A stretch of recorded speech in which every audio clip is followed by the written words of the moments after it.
Salut à toi, jeune Gauloise ou jeune Gaulois. Tu es ici pour apprendre la théorie du feu ainsi que ses règles de sécurité.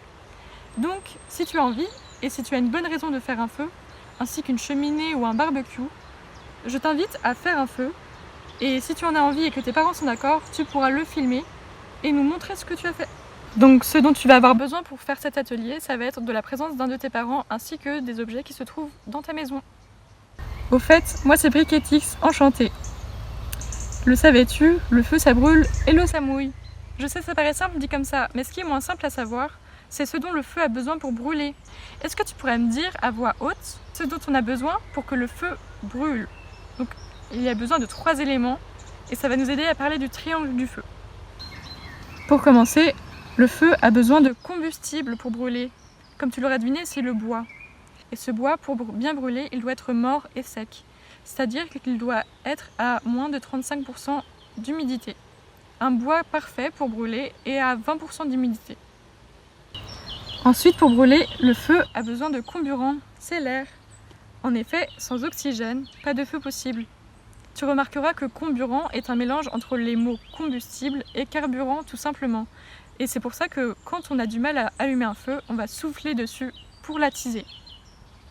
Enfin, pour allumer le feu, tu auras besoin d'une énergie d'activation. C'est la source de chaleur du feu. Il en existe 3 grandes familles. Est-ce que tu serais capable de les citer sans regarder? Tout d'abord, il y a la flamme. Ensuite, il y a les étincelles, puis l'incandescence. Et donc chacune de ces 3 familles a une sous-famille. Par exemple, pour celle de la flamme, il va y avoir les briquets, les allumettes, etc. Hey, au fait, en parlant de bois, est-ce que tu connais les 4 essences de bois qui brûlent super bien et super longtemps et qu'on trouve un peu partout?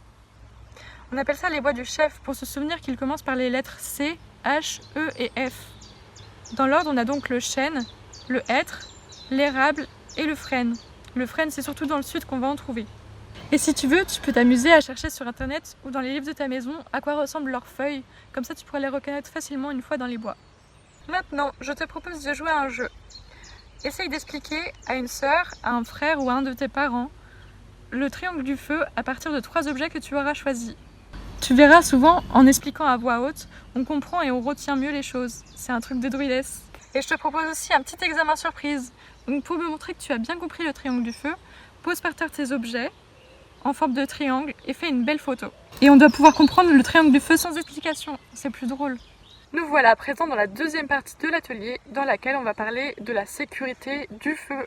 3 choses sont importantes à prendre en compte lorsque tu veux faire un feu, jeune Gauloise et jeune Gaulois.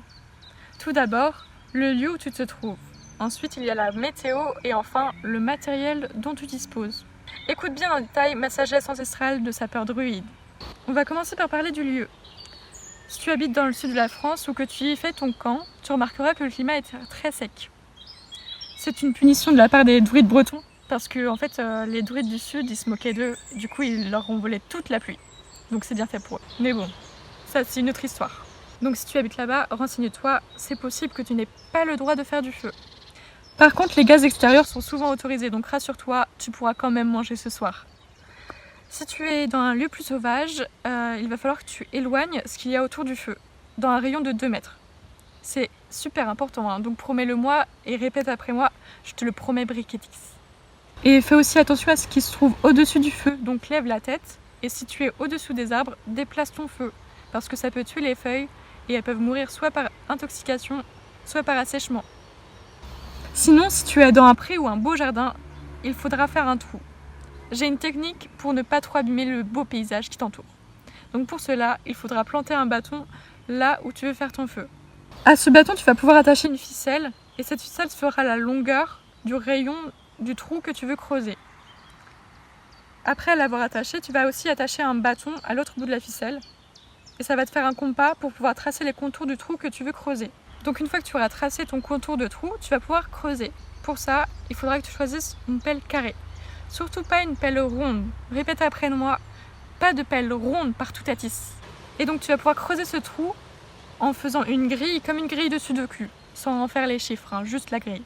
Donc ça va te permettre de récupérer des morceaux de terre, herbe, carrés, que tu pourras poser à côté du feu, mais pas autour parce que sinon, je le sens, vous allez les écraser. Et donc enfin, quand vous aurez fini de faire votre feu et que vous repartirez chez vous, vous allez sécuriser votre feu et vous allez remettre à leur place chaque carré de la grille de Sudoku. Et n'oubliez pas aussi de rajouter un petit peu d'eau sur cette grille de Sudoku. Ça permettra au terrain de retrouver sa belle pureté originelle. Donc ça sera pas parfait, mais au moins l'arbre aura repoussé et ça, c'est bien ni vu ni connu. Pour protéger le lieu, certains ajoutent des pierres autour du feu, comme dans les films. Attention, parce que ça, c'est une technique qui peut péter aussi fort que les chansons d'assurance Tourix.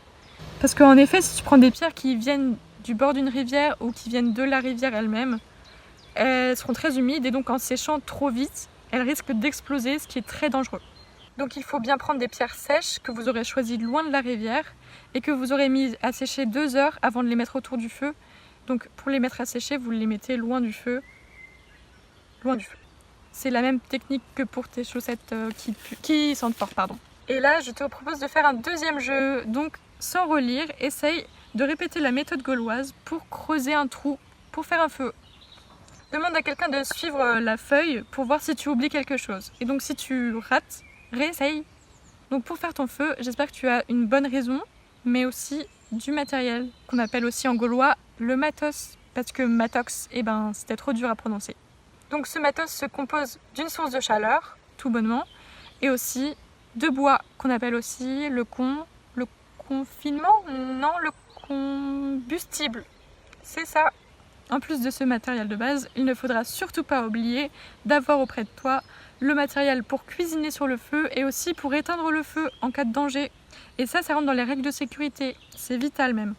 Et pour cuisiner, chaque village gaulois a sa propre méthode. Il y en a qui utilisent les tables à feu, ou encore les barres à feu, les pierres plates tant qu'elles sont stables, ou encore les grilles, et les réchauds à bois qu'on appelle aussi des crocodiles.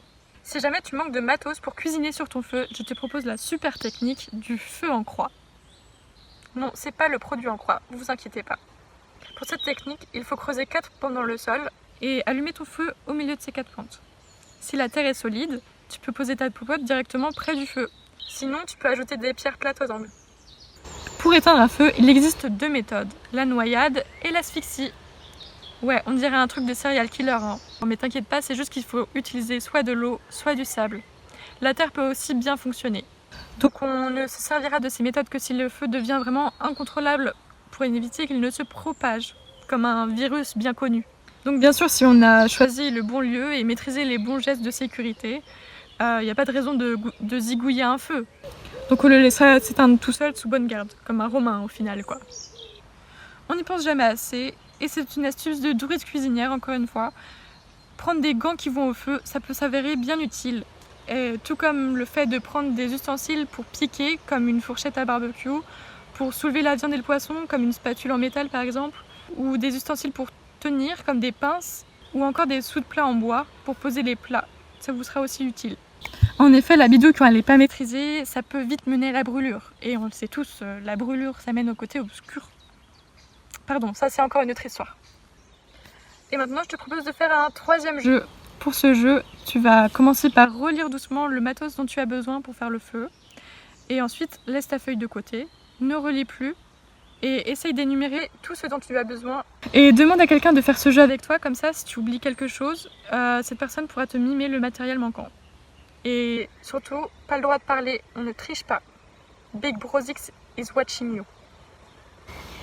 Trêve de blagues sudistes sur l'ouest de la Gaule, il faut à présent parler de la météo. En effet, il faut la prendre en compte, que ce soit celle du lieu où vous allez vous implanter ou encore de la semaine du camp où vous allez faire vos feux ou du week-end, etc. Si la météo annonce beaucoup de pluie, il va falloir anticiper ça et construire un abri pour garder votre feu au sec. Sinon, vous pouvez poliment demander à le faire dans une grange bien aérée et avec un plafond super haut, comme c'est le cas de la hutte de notre grand chef Macronix. Donc je vais vous expliquer une méthode pour faire un abri pour votre feu. Donc pour cela, il faudrait demander à un paysan par exemple de vous découper un morceau de tôle de 1 mètre sur 1 mètre. Et il faudrait aussi vous trouver 4 piquets qui mesurent environ 2 mètres de haut, des piquets de bois. Donc ces piquets de bois, vous allez les enterrer et les fixer ensemble avec la tôle. Et pour éviter d'être coupé par la tôle, pensez à recouvrir les bords coupants de la tôle avec du scotch tape. Si vous avez une table à feu qui sera donc recouverte par votre tôle, Prévoyez un espace sous la table à feu où vous pourrez stocker votre bois, comme ça va le garder au sec. Et si la météo annonce beaucoup de vent, par exemple assez de vent pour faire voler une braise à au-delà de 2 mètres, il va falloir chercher à abriter votre feu du vent, par exemple le long d'un mur. Mais s'il y a vraiment beaucoup trop de vent, évitez de faire un feu, c'est trop dangereux. Si la météo annonce une sécheresse pendant la semaine où vous ferez votre camp ou votre feu, il vaut mieux se renseigner sur cette zone parce que ça peut être une zone à risque pour les incendies. Donc par exemple si vous faites votre feu au milieu d'un champ où il y a peu de végétation, ça risque moins. Mais renseignez-vous parce que le préfet peut éventuellement interdire de faire des feux exceptionnellement. Et maintenant je te propose de jouer à un 4e jeu, donc pour ça, va demander à quelqu'un de ta maison de t'interroger sur les questions suivantes. Première question, que faut-il prévoir si la météo annonce qu'il va faire très sec? Deuxième question, que faut-il prévoir si la météo prévoit qu'il va faire beaucoup de vent? Et dernière question, que prévoir si la météo prévoit beaucoup de pluie? À présent, on va passer à la partie 3 de l'atelier dans laquelle on va apprendre comment construire un feu. Parce que oui, on a vu comment se composer un feu et ses règles de sécurité. Mais maintenant, il nous manque à savoir comment allumer un feu et comment le monter. Donc maintenant, on va s'attarder sur cette dernière partie. Pour construire ou bâtir un feu, il faut monter en hauteur, peu importe de la manière dont on s'y prend. Parce qu'en fait, la hauteur, ça va permettre d'espacer le combustible, c'est-à-dire le bois, pour apporter davantage de comburant, l'air. Et ça va permettre à notre flamme de mieux brûler. Chaque forme de feu a ses avantages et ses inconvénients que je vais t'expliquer. Approche un petit peu, jeune gauloise et jeune gaulois. En premier, on peut voir la forme du tipi. Donc c'est une forme qui monte très haut et donc qui va s'allumer très vite. L'inconvénient, c'est que le haut va s'écrouler sur le bas et ça risque d'éteindre un feu humide par exemple. La deuxième forme de feu qu'on va voir, c'est l'appentis, qui a une forme progressive et qu'il faut diriger face au vent. Comme ça, le vent il va souffler dessus à notre place pour l'attiser. Donc ce qui fait que le feu va prendre rapidement et il ne va pas s'écrouler sur lui-même. Par contre, il faut penser à le nourrir très souvent. La troisième forme de feu qu'on peut construire, c'est la forme qui est en croix. Elle est très simple et elle va nous aider si jamais on n'a pas beaucoup de matériel pour cuisiner parce qu'on va pouvoir poser la popote directement par terre si celle-ci est solide. Et il faut aussi penser à alimenter le feu pendant qu'on va cuisiner. La quatrième forme de feu qui existe, c'est celle de la pyramide. Cette forme, elle fonctionne comme un étendoir à linge, c'est-à-dire que le feu qui est au centre va réchauffer le bois qui est autour de la structure et qui, quand on va le remettre au centre, va mieux brûler comme ça. C'est une forme de feu qui va être lente au démarrage, mais une fois qu'elle brûle, elle va brûler fort et longtemps, et elle a une bonne aération. Maintenant, je te propose de jouer à un 5e jeu. Pour ce jeu, il va falloir que tu mémorises les 4 formes qu'on vient de voir pour monter un feu. Tu peux tout relire pendant 10 secondes, mais après, il va falloir que tu fermes les yeux et que tu essayes de les réciter à voix haute. Et si tu triches, on va t'attacher à un arbre pendant une soirée de banquet. Et je te demande aussi de participer à l'examen de construction du feu que tu pourras faire si tes parents sont d'accord. Donc pour ça, il va falloir que tu réunisses tous les éléments qui ressemblent à des bâtons. Par exemple, ça peut être des stylos, des vieux spaghettis périmés, des bâtons de glace, des cure-dents, etc. Et avec ces éléments, filme-toi en train d'essayer de monter un type de feu et en commentant ce que tu fais. Et attention, pendant que tu commentes, il va falloir parler fort parce que par ici, on a des vieux druides qui ont les oreilles très usées. À présent, on va passer à la 4e partie de l'atelier dans laquelle on va apprendre l'art ancestral de l'allumage du feu. Attention, je vais venir te tirer les moustaches et les couettes si jamais j'apprends que tu as essayé d'allumer un feu sans permission et sans lieu approprié, c'est-à-dire une cheminée ou un barbecue. Comme on l'a vu plus tôt, il y a 3 sources de chaleur possibles qui peuvent allumer un feu. Essaye de les redire de tête pour voir si tu les as retenues. En premier, on a bien la flamme, ensuite l'étincelle et l'incandescence. Allons voir un petit peu comment obtenir tout ça. La première source de chaleur qu'on a vue, c'est la flamme. Donc elle peut s'obtenir à partir d'un briquet moderne ou encore d'allumettes. Donc c'est utile d'en avoir dans le sac à dos, comme la ficelle ou le couteau, ça sert toujours. L'avantage de ces outils, c'est qu'ils produisent une flamme directement et ça, c'est très pratique. La deuxième famille de sources de chaleur, c'est l'étincelle. Et pour l'obtenir le plus accessible, c'est de se diriger vers la famille des percussions. Dans la famille des percussions, on retrouve le briquet à silex ou encore la pierre à feu. La pierre à feu, c'est une tige de ferrocérium qui, frottée avec du métal, va décrocher de petits morceaux. La violence du choc au contact de l'air va provoquer des étincelles qui peuvent monter jusqu'à 2000 degrés. Quant à lui, le briquet à silex, c'est une pièce de fer qui, quand il va frotter contre une pierre très dure, par exemple du silex, de la pierrite ou de la marcassite, va décrocher des petits morceaux et ça va provoquer des étincelles. Pour récupérer les étincelles formées suite à l'utilisation de ces deux outils, il va falloir un amadou, c'est-à-dire un petit champignon qu'on va gratter. Et ce petit tas de poussière de champignons va pouvoir récupérer les étincelles et s'embraser facilement. La dernière source de chaleur qu'on peut obtenir, c'est l'incandescence.